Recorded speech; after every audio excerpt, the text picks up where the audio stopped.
This struggling janitor was scrubbing the floors of a massive corporation when she saw an elderly man in a sharp suit stumble near the elevator. Without a second thought, she dropped her mop and lunged forward, catching him just before his head hit the marble floor. The man, breathless and shaken, thanked her profusely. He offered her a large tip as a reward, but she gently refused, saying, "Kindness is free, sir. I'm just glad you're okay." The man smiled, impressed by her humility, and hurried off to a high-stakes board meeting.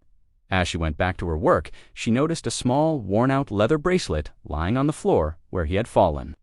She picked it up, and her heart nearly stopped. It had the initials M&S burned into the leather. It was the exact twin to the one she wore on her own wrist token of a promise made 15 years ago at an orphanage. This man wasn't just a stranger. He was Marcus, the childhood best friend who had promised he would come back for her before they were separated by adoption. She rushed toward the executive wing to return it.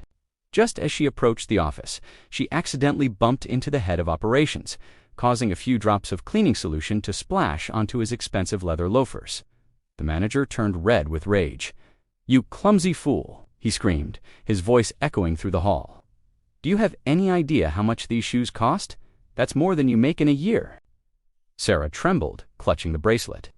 "I'm so sorry, sir. I was just trying to find the man who dropped this." The manager snatched the bracelet from her hand and threw it into a nearby trash can. "I don't care. You're fired, and I'm withholding your entire month's pay for the damages. People like you are a disgrace to this company." Suddenly, the CEO stepped out of the boardroom. It was the man from the lobby. He saw Sarah in tears and the manager hovering over her like a predator. "What is going on here?" the CEO demanded. The manager smirked. "Just handling a pathetic worker, sir. She ruined my shoes." The CEO looked at the floor, saw the bracelet in the trash, and his eyes filled with shock. He retrieved it and looked at Sarah's wrist, seeing the matching band. "Sarah," he whispered, his voice trembling. He turned to the manager, his face hardening into stone. "This girl has more dignity in her pinky finger than you have in your entire body.